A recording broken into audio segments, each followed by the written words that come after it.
محمد رسول اللہ صلی اللہ علیہ وآلہ وسلم کے پیارے بابا جان حضرت عبداللہ رضی اللہ تعالیٰ عنہ بولے، ابا جان آپ مجھے ذبح کر دیں۔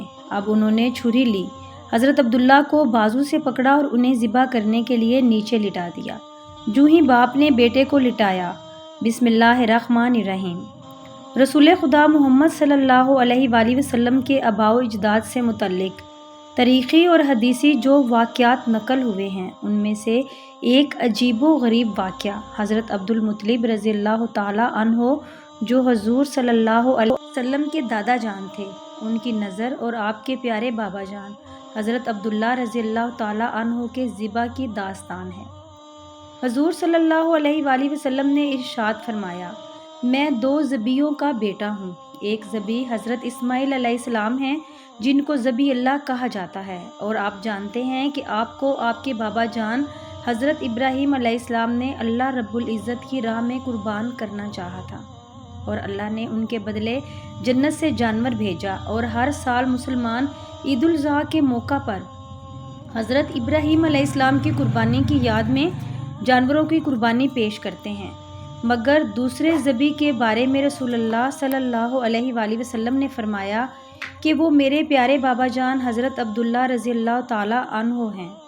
ناظرین، حضرت عبداللہ رضی اللہ تعالیٰ عنہ کو ذبیح اللہ کیوں کہا جاتا ہے، اور ان کو عبد المطلب رضی اللہ تعالیٰ عنہ کس وجہ سے اور کیوں ذبح کرنا چاہتے تھے، آج کی ویڈیو میں آپ کو تفصیلات سے آگاہ کریں گے۔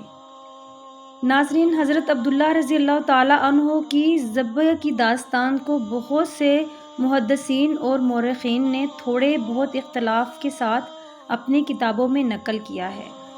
ناظرین، واقعہ کچھ یوں ہے کہ حضور صلی اللہ علیہ وآلہ وسلم کے دادا جان حضرت عبد المطلب رضی اللہ تعالیٰ عنہ نے یہ منت مانی تھی کہ اگر اللہ رب العزت نے ان کو 10 بیٹے عطا کیے اور وہ جوان اور صحت مند ہوئے تو ان میں سے ایک بیٹے کو پروردگار کی بارگاہ میں قربان کریں گے۔ حضرت عبد المطلب رضی اللہ تعالیٰ عنہ کو یہ حکم اس وقت دیا گیا جب وہ اپنی منت بھول چکے تھے۔ پہلے خواب میں ان سے کہا گیا منت پوری کرو۔ انہوں نے ایک مینڈا ذبح کر کے غریبوں کو کھلا دیا۔ پھر خواب آیا اس سے بڑی پیش کرو۔ اس مرتبہ انہوں نے ایک بیل ذبح کر دیا۔ خواب میں پھر یہی کہا گیا کہ اس سے بھی بڑی پیش کرو۔ اب انہوں نے اونٹ ذبح کیا۔ پھر خواب آیا اس سے بھی بڑی چیز بارگاہ پروردگار میں پیش کر۔ انہوں نے پوچھا اس سے بھی بڑی چیز کیا ہے؟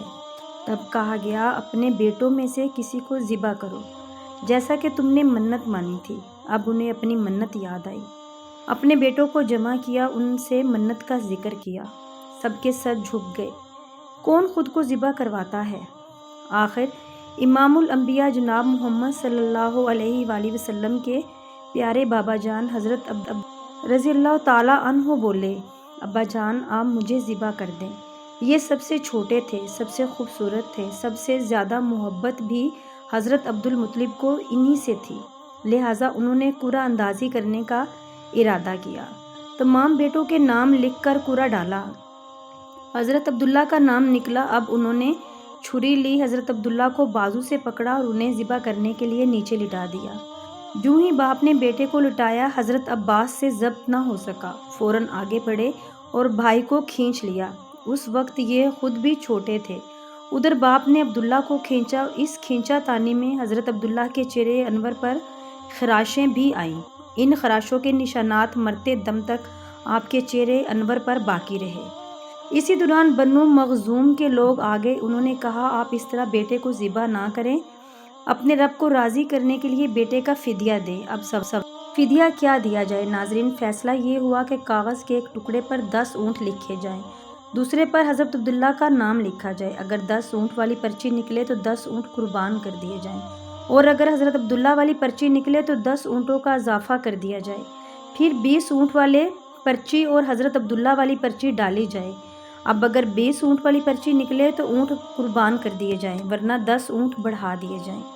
اسی طرح 10-10 کر کے اونٹ بڑھاتے جائیں۔ حضرت عبد المطلب رضی اللہ تعالیٰ عنہ نے ایسا ہی کیا، 10-10 اونٹ بڑھاتے چلے گئے۔ ہر بار حضرت عبداللہ کا نام نکلتا چلا گیا، یہاں تک کہ اونٹوں کی تعداد 100 تک پہنچ گئی۔ تب کہیں جا کے اونٹوں والی پرچی نکلی۔ اس طرح ان کی جان کے بدلے 100 اونٹ قربان کیے گئے۔ عبد المطلب رضی اللہ تعالیٰ عنہ کو اب پورا اطمینان ہو گیا کہ اللہ رب العزت نے حضرت عبداللہ کے بدلے 100 اونٹوں کی قربانی قبول کر لی۔ انہوں نے کعبے کے پاس 100 اونٹ قربان کیے اور کسی کو کھانے سے نہ روکا۔ سب انسانوں، جانوروں اور پرندوں نے ان کو کھایا۔ ناظرین، حضرت عبد المطلب پہلے آدمی ہیں جنہوں نے آدمی کی جان کی قیمت 100 اونٹ دینے کا طریقہ کیا۔ اس سے پہلے 10 اونٹ دیے جاتے تھے۔ اس کے بعد یہ طریقہ سارے عرب میں جاری ہو گیا، گویا قانون بن گیا کہ آدمی کا فدیہ 100 اونٹ ہے۔ نبی کریم صلی اللہ علیہ وآلہ وسلم کے سامنے جب یہ ذکر آیا تو آپ نے اس فدیے کی تصدیق فرمائی، یعنی فرمایا کہ یہ درست ہے، اور اسی بنیاد پر نبی کریم صلی اللہ علیہ وآلہ وسلم ارشاد فرماتے ہیں، میں 2 ذبیحوں یعنی حضرت اسماعیل علیہ السلام اور حضرت عبداللہ رضی اللہ تعالیٰ عنہ کی اولاد ہوں۔ حضرت عبداللہ قریش میں سے سب سے زیادہ حسین تھے۔ ان کا چہرہ روشن ستارے کی مانند تھا۔ قریش کی بہت سی لڑکیاں ان سے شادی کرنا چاہتی تھیں، مگر حضرت عبداللہ رضی اللہ تعالیٰ عنہ کی حضرت آمنہ رضی اللہ تعالیٰ عنہ سے شادی ہوئی۔ حضرت آمنہ رضی اللہ تعالیٰ عنہ وہاب ابن عبدی مناف بن زہرہ کی بیٹی تھیں اور آپ پیارے آقا صلی اللہ علیہ وآلہ وسلم ماں بنی۔ شادی کے وقت حضرت عبداللہ رضی اللہ تعالیٰ عنہ کی عمر 18 سال تھی۔ یہ شادی کے لیے اپنے والد کے ساتھ جا رہے تھے۔ راستے میں ایک عورت کعبہ کے پاس بیٹھی نظر آئی۔ یہ عورت ورقہ بن نوفل کی بہن تھی۔ ورقہ ابن نوفل قریش کے ایک بہت بڑے عالم تھے۔ ورقہ بن نوفل کی بہن نے یہ سن رکھا تھا کہ وقت کے آخری نبی کا ظہور ہونے والا ہے، اور ان کی نشانیوں میں سے ایک نشانی یہ ہوگی کہ ان کے والد ماجد کے چہرے انور پر نبوت کا نور چمکتا ہوگا۔ جو ہی انہوں نے حضرت عبداللہ کو دیکھا، فوراً ان کے ذہن میں یہ بات آئی اور سوچا ہو نہ ہو یہ وہی شخصیت ہے جو پیدا ہونے والے آخری نبی کے والد ہوں گے۔ انہوں نے کہا، تم اگر مجھ سے شادی کر لو تو میں بدلے میں تمہیں اتنے اونٹ دوں گی جتنے تمہاری جان کے بدلے ذبح کیے گئے تھے۔